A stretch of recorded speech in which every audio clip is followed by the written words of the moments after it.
Kira kami tidak ada yang berbeda Pak Ketua, data 2,3 juta harus diselesaikan. Basisnya adalah yang di BKN, ini harus kita tuntaskan.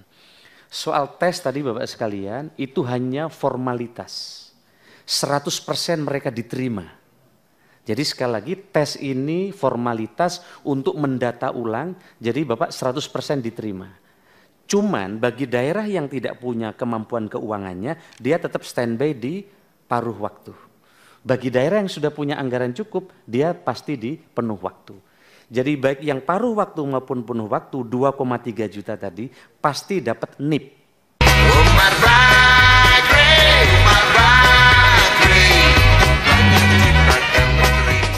Saya kira kami tidak ada yang berbeda Pak Ketua, data 2,3 juta harus diselesaikan. Basisnya adalah yang di BKN, ini harus kita tuntaskan. Soal tes tadi Bapak sekalian, itu hanya formalitas, 100% mereka diterima. Jadi sekali lagi tes ini formalitas untuk mendata ulang, jadi Bapak 100% diterima. Cuman bagi daerah yang tidak punya kemampuan keuangannya, dia tetap standby di paruh waktu. Bagi daerah yang sudah punya anggaran cukup, dia pasti di penuh waktu. Jadi baik yang paruh waktu maupun penuh waktu 2,3 juta tadi pasti dapat NIP. Pasti dapat NIP. Makanya saya heran tadi banyak kasus di daerah, kadang manuver di daerah ini beda-beda. Oleh karena itu besok izin Pak Ketua, kami akan menyerahkan formasi. Besok akan dihadiri oleh hampir seluruh kepala daerah. Mohon Pak Ketua bisa hadir, menyampaikan di forum itu besok siang. Ya, para sekjen, para kepala daerah hadir. Besok Bapak silahkan kami, Bapak warning ini kan Bapak sampaikan ke para kepala, minimal sekda besok datang. Akan dihadiri oleh 1.300-an orang. Bapak sampaikan lagi. Kami sudah sampaikan nggak bosan-bosannya Pak. Tapi nggak di daerah ini memang lain-lain tadi. Tadi di Sumatera Utara cukup banyak. Saya minta Kanrek di Sumatera Utara bisa segera turun Pak. Nanti sudah turun ya. Nanti langsung dilaporkan sampai sini. Saya sedih tadi Pak. Wah saya kayak mau nangis saya nih. Bukan, saya bayangkan, iya memang betul kejadian ada orang jual sawahnya karena anaknya tadi untuk bisa jadi honorer, padahal honorer nggak seberapa, itu betul itu. Nah makanya nanti Bapak kita telusuri bareng-bareng, kasus-kasus tadi jika muncul tidak sesuai, harapan saya kita koordinasi dengan Diknas untuk dicabut, saya kira tadi. Nah soal BPKP nanti akan kita tingkatkan lagi, yang PU dan seterusnya. Terima kasih Bapak Ibu sudah menyampaikan kasus per kasus banyak. Tapi izin Pak Ketua, 2,3 juta komitmen kita selesaikan bersama, termasuk NIP. Kalau memang NIP ini perlu segera diberikan, segera kita keluarkan, kira-kira gitu, supaya menghol pencalonan tadi. Ya, kira-kira gitu ya. Mungkin gitu ya Pak Anu. Nah, nanti dengan BKN kita koordinasi soal NIP nanti itu perlu waktu dan waktu tergantung kemampuan keuangan daerah. Kira-kira gitu ya. Nah Bapak sekalian, kita sudah minta SPTJM di kepala daerah. Tetapi memang di daerah ini variatif sekali responnya dan seterusnya. Kemarin soal formasi tadi baru kami rapatkan. Kita harus jemput bola Pak nanya. Daerah ini nggak mengusulkan. Bayangkan, kita sudah minta Pak Ketua, tadi sampai, kenapa ini ada kosong? Saya bilang tadi, kenapa bisa kosong formasi? Saya minta ditelepon lagi, saya bilang tadi. Yang kosong ditanya lagi ke sekdanya sama kepala daerahnya. Mereka kosong Pak, nggak mau ngajukan. Ada berapa daerah tadi ya? 14 daerah formasi kosong. Saya minta dijemput bola lagi, ditelepon. Teman-teman yang malah dimarahin sama mereka. Sama daerah itu. Oleh karena itu nanti izin Pak Ketua bisa datang besok Bapak sampaikan ini komitmen Komisi 2 dan kita untuk menyelesaikan, jangan diselip-selipin lagi karena aturannya udah jelas mereka nggak bisa nyelipin. Tanpa ada di database BKN pasti mereka nggak bisa selip, berarti permainan ada di tingkat daerah. Nah gimana caranya permainan tidak ada? Mari Bapak cari rumus kami, kadang permainan lebih tinggi dibanding aturan yang bikin aturan ini ya. Baik sekalian, Pak Samsur Rizal tadi juga sama soal Satpol PP ini sudah kami urai dengan Kemendagri, insya Allah sudah ada solusi. Cuma ini karena tidak sabar, sepertinya muncul terus. Soal nanti saya minta Pak Abah menjelaskan soal ini ya. Formasi tadi soal Bapak tadi sudah saya diskusikan. Saya minta dijawab tadi sudah selesai tapi formasinya belum keluar. Pasti di guru rata-rata Pak. Iya di guru. Nanti BKN kami minta selesaikan. Dari Pak Ongku juga sama, saya kira masalah pegawai koperasi dan seterusnya SKTT. Kalau dia tidak punya dabodik, mestinya tidak bisa Pak Ongku.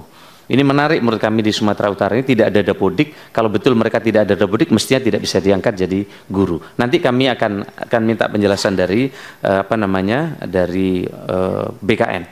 Ini rata-rata di Sumut tadi, termasuk NIP dan seterusnya.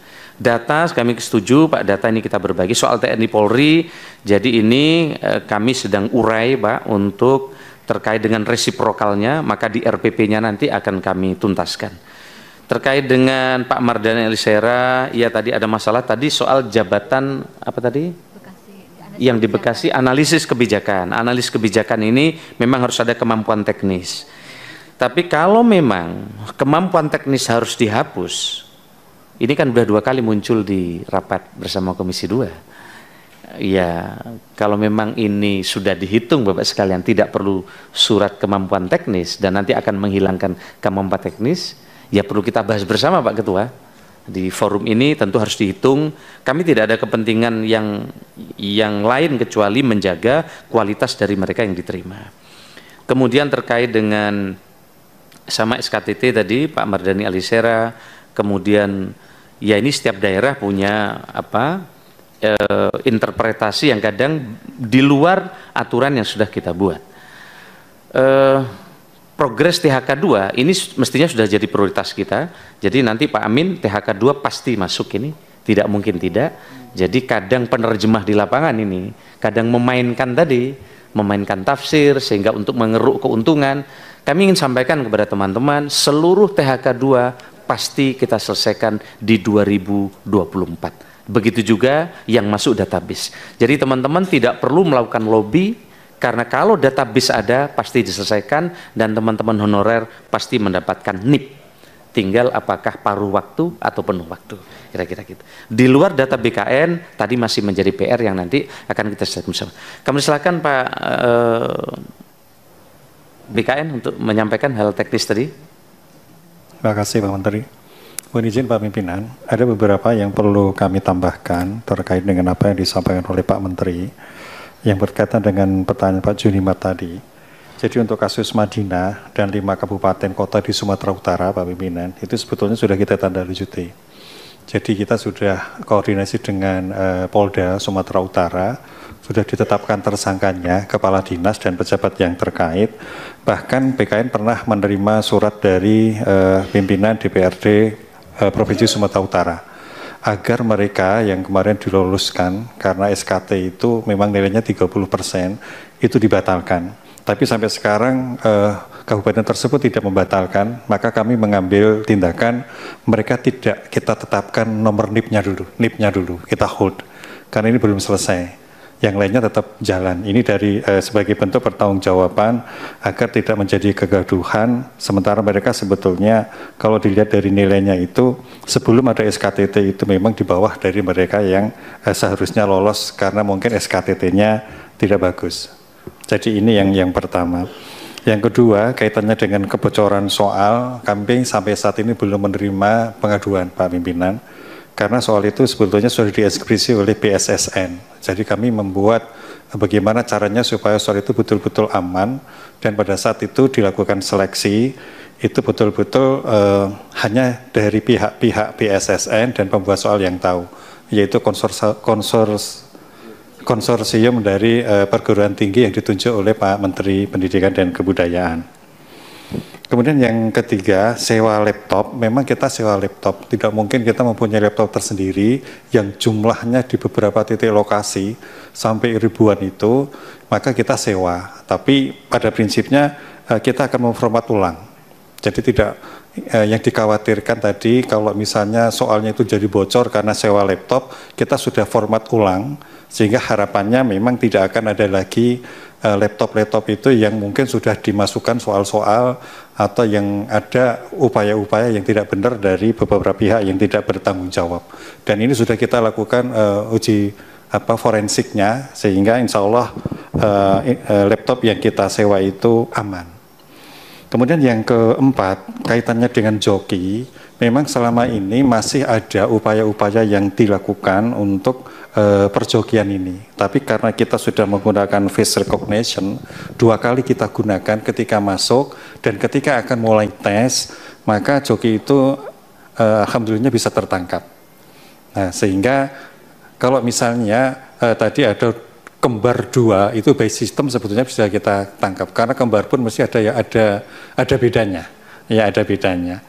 Jadi ini kita mengandalkan sistem yang sudah kita bangun selama ini dan alhamdulillahnya memang bisa berjalan secara objektif.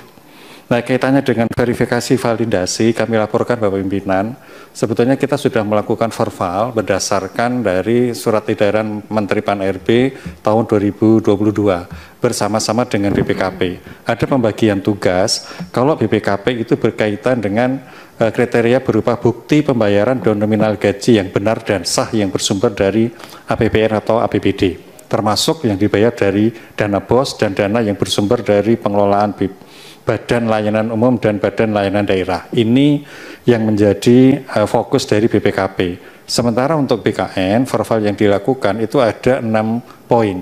Yang pertama SPTJM, kemudian yang kedua SK pengangkatannya sebagai tenaga kontrak atau non-ASN, kemudian kita lihat masa kerjanya, apakah sudah bekerja paling singkat 1 tahun pada 31 Desember 2021, kemudian usianya paling rendah 20 tahun dan paling tinggi 56 tahun pada 31 Desember 2021.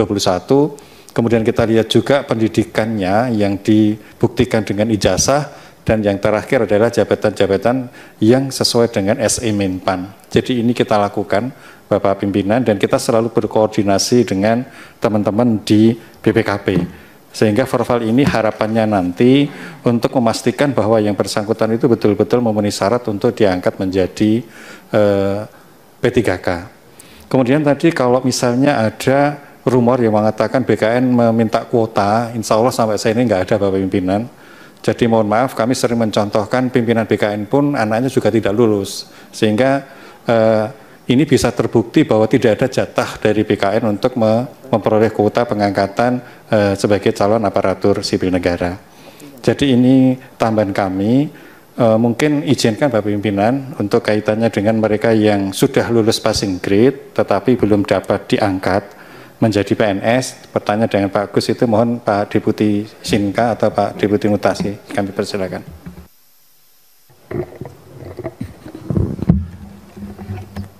Terima kasih Pak Kepala. Mohon izin Pak Menteri, Pak Ketua. Assalamualaikum warahmatullahi wabarakatuh.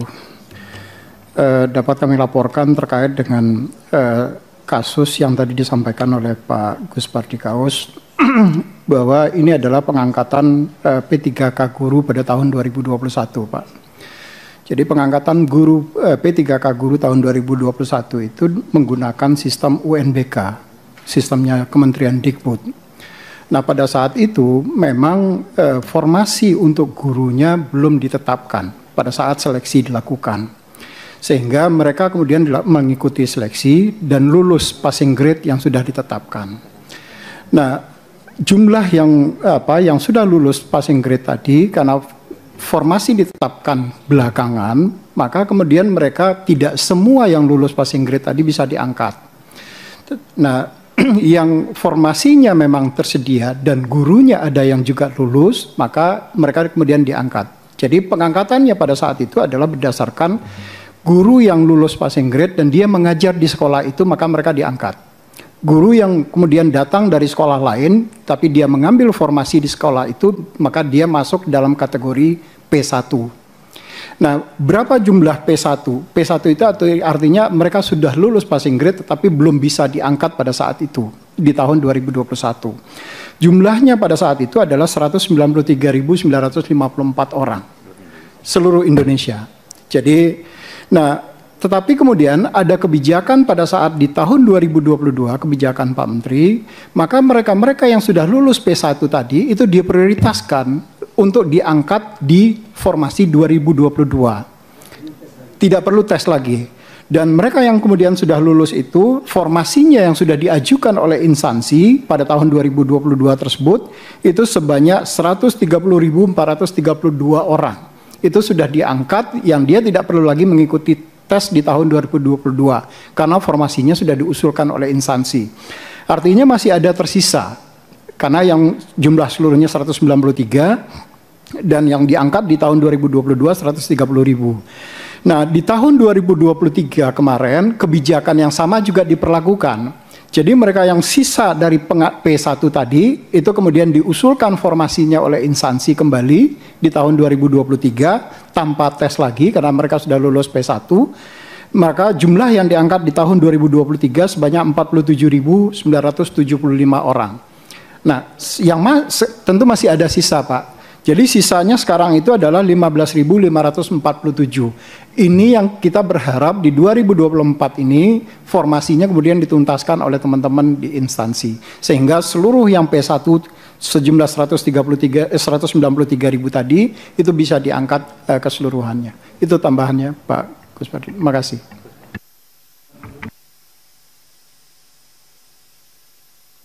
Baik, makasih. Izin Pak Ketua, sebelum saya lanjutkan Pak Abbas, saya minta silakan. Baik, makasih. Izin Pak Pimpinan dan Bapak sekalian, Pak Menteri. Jadi yang pertama mungkin yang Bu Rosi tadi, bahwa seluruh warga negara kan memang memiliki hak untuk bisa melamar jadi ASN. Jadi kalau kita melarang malah kita melanggar undang-undang. Namun kami ada Permen 62 Bu 2020 yang memungkinkan tadi penugasan dosen PNS ke swasta. Jadi ada penugasan di luar instansi pemerintah dan di dalam instansi pemerintah. Yang penting dari Dikbudnya nanti ada penugasan ke perguruan tinggi yang bersangkutan. Jadi kami sudah siapkan Bu di Permen 62 tahun 2020. Koordinasinya sama siapa itu Pak? Nanti Bu permintaannya ke Kemendikbud selaku instansi pembina. Kemenristek Dikti atau Kemendikbud? Kemendikbud. Nanti kan diktinya ada di Dikbud Bu di sana. Kemudian yang kedua, barangkali nambahkan tadi izin Pak Menteri yang disampaikan Pak Harmen, guru itu memang diberikan kesempatan 2002-2023. 2024 ini kita selesaikan, mereka tetap ikut tes tapi dijamin lulus 100%.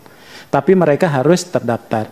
Nah, bagaimana ketika formasinya terbatas? Ketika formasinya ada 100, yang melamar 150, yang 50 ini pun walaupun tidak ada formasinya tetap dinyatakan lulus dan dia akan menjadi P3K paruh waktu.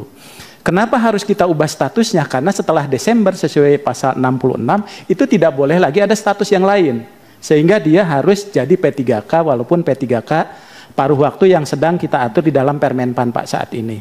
Nah, kemudian guru yang SKTT tadi memang dari Kemendikbud. SKTT itu ada dua Pak. SKTT untuk khusus itu prioritas dan tenaga honorer. Yang kedua SKTT umum. Walaupun nanti SKTT-nya yang umum lebih tinggi, secara berurutan yang akan dimenangkan walaupun dia nilainya lebih rendah dari yang umum, dia yang harusnya menang sesuai dengan Permenpan. Karena ada urutan prioritas.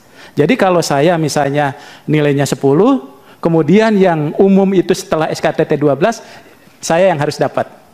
Karena di Permenpan kami menyebutkan bahwa secara berurutan prioritas yang pertama termasuk P1 tadi Pak Gawis izin, yang kedua adalah tenaga honorer. Jadi mereka. Jadi kalau ada formasinya 2, maka dia akan masuk 2 di situ. Nah, ini mungkin kalau pelanggaran-pelanggaran itu tadi mungkin itu praktek di lapangan yang memang harus diproses secara hukum. Assalamualaikum warahmatullahi wabarakatuh kawan-kawan semuanya. Ya, tadi kita sudah sekilas mendengarkan video penjelasan bahwasannya mudah-mudahan harapan kita semua nih ya akan terkabul di tahun 2024. Dan kita berdoa semoga di tahun 2024 ini semua teman-teman guru-guru yang honor akan diangkat. Ya, tadi kita sudah jelas banget gitu kan. Itu harapan kita, mudah-mudahan diberikan kemudahan, intinya seperti diberikan kemudahan, diberikan kelancaran agar kita tahun 2024 sudah menerima SK dan menerima NIP.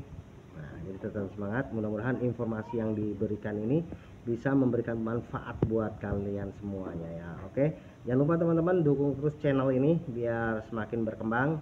Jangan lupa like, komen, dan subscribe-nya juga ya. Nantikan video-video informasi selanjutnya biar kita menambah wawasan dan menambah pengetahuan. Terima kasih. Wassalamualaikum warahmatullahi wabarakatuh.